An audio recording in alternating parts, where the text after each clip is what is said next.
A number of comments have objected to you using the general term the West, and they want you to be more specific because there is no monolithic bloc called the West. It is an unfair generalization, they say. You know, it's strange, if you think about it. It's strange that you don't want me to call you the West. You don't want everyone to be lumped together under that term. It's not my term, it's your term. I didn't come up with it, you did. You call yourselves the West. Western civilization. We all grew up hearing about how wonderful the West is. Western achievement, Western thought, Western enlightenment. You're happy to take collective credit as the West for whatever you think is good. But for the bad things, you want to disassociate yourselves from it. When you're talking about the bad things, then you're like, whoa, what West are you talking about exactly? Who do you mean by the West? The way you people tell the story, people like Douglas Murray or Jordan Peterson or Sam Harris or Richard Dawkins or Hitchens, Christopher Hitchens, all these types, you would think that every European on the continent participated in painting the Sistine Chapel. Everyone painting in shifts. All of you collectively invented penicillin, from the telephone to airplanes, from the cotton gin to the microchip. You all did that as one gigantic team effort. We, the West, abolished slavery. We, the West, gave women the right to vote. We, the West, developed modern technology. You like being called the West then, but just bring up just one of your innumerable atrocities, and then everyone starts looking around. Who, me? You must have me mistaken for some other person, some other West. Shaggy, who wasn't me. My forefathers didn't own slaves. My forefathers didn't slaughter the Native Americans. My forefathers were just poor, innocent peasants. I have nothing to do with it. Innocent as can be. You want to take collective credit, but you want to individualize blame. But you'll say that Isaac Newton, for example, is a product of the West. Michelangelo was a product of the West. Mozart was a product of the West. Leonardo da Vinci, Thomas Edison, Steve Jobs, they're all products of the West. But somehow your villains are all bastards. Illegitimate children that you don't want to claim. No. Hitler was your child. King Leopold was your child. Harry Truman was your child. A man who killed more people in a matter of seconds than anyone in the history of the human race. And not to mention every American president after Truman. From the Korean War to Vietnam to the dirty wars in Central and South America to Panama, the first and second wars in Iraq, Somalia, Afghanistan, Libya, Syria, and before Truman. I don't think that the United States has had a single decade in its history when it wasn't slaughtering some people somewhere in the world. These are all products of Western civilization too. But anytime these crimes get brought up, you deny collective responsibility. I mean, if I try to list all of your crimes, I can't even remember them all. But if I try to list just the ones that I can remember, your battery will die before I can even properly get started. I saw a video the other day of Omar Suleiman. And he was asked by some lady, some woman, who asked him, why don't Muslims condemn acts of terror by Muslim criminals? And he was trying to be patient, his style. He was trying to be kind. He was smiling, a very forced smile. And he said, no, Muslims always condemn these things. But why don't you condemn when one of your people murders Muslims in a mosque? And of course he has a point. But also, of course they don't. Of course you don't condemn those things. You've got statues of Winston Churchill, who starved millions of Bengalis and who used poison gas on the Kurds. You not only don't condemn your terrorists, you not only don't try them for war crimes as they should be tried, you re-elect them into office. Not just elect them, re-elect them. And you deny any responsibility for their atrocities.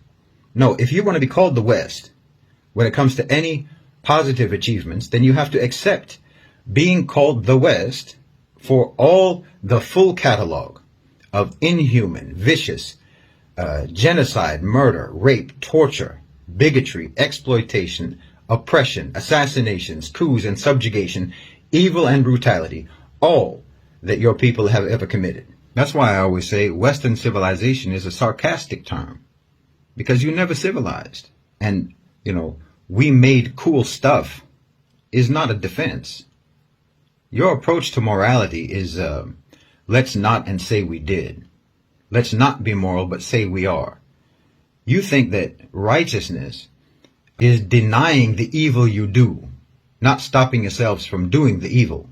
As long as you say you don't do it, or you call it something else, then somehow you're not evil when you do evil, as long as you don't admit it. It's upside down world. Every day is backwards day in the West. Bad is good, wrong is right. It's no surprise that you think that a person should be called whatever pronoun they self-identify as, because that's what you've always believed. That's what you've always done. You self-identify as virtuous, as moral, as righteous, freedom-loving, tolerant people, even though you have never been that, and no one in the world sees you as that, but still you insist that that's what we call you. You insist that we deal with you as if that's what you are. You've always believed that the whole world should participate in your self-delusion. So of course you came up with this idea that a man should be called a woman and treated as a woman if he believes that that's what he is, or a woman a man. This isn't new with you. It's always been the way you believed. It's always been the way you functioned in the world. That you believed that you had the right to defy objective reality, and that your own victims had no right to define you. No matter what, you insist on your own blamelessness. And I'm telling you, how on earth do you expect to ever stop doing blameworthy things if you think that you are immune from blame no matter what you do? Yes, okay, your forefathers were probably poor peasants. I agree with you. They didn't participate in the crimes of the West. They didn't participate in colonization or imperialism. But then they also have no reason to take pride in the achievements of the West either, and neither do you. They were victims of the West in their own way, and so are you. If you want to disassociate yourself from the crimes, then disassociate yourself from the achievements, and realize that you and your forefathers and your ancestors were all abandoned and betrayed and duped by propaganda about Western civilization. No one ever cared about your development or your forefathers' development. No one ever cared about your welfare or your forefathers' welfare. No one ever cared about your upliftment or theirs. No one ever cared about your life. Not yours, not your forefathers, not your ancestors. And the West doesn't care about you now. But here you are defending it, like you have no self-esteem, like you have no pride. You and I both know the West doesn't care if you starve to death. They don't care if you get kicked out of your home and live on the streets.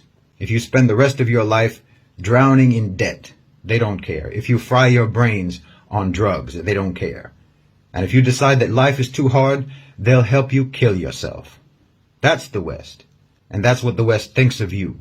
The West didn't raise you right, because you don't matter to the West. They don't care if you have knowledge. They don't care if you have an education. They'll pass you on up to the next grade, whether or not you can read or write, because you don't matter.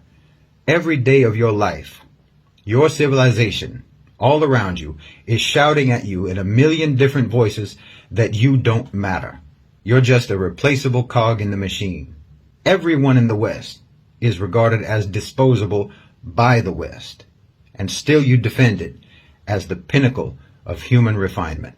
You need to break that spell, because you're living in a trance of propaganda that's all designed to keep you oblivious to your own humiliation.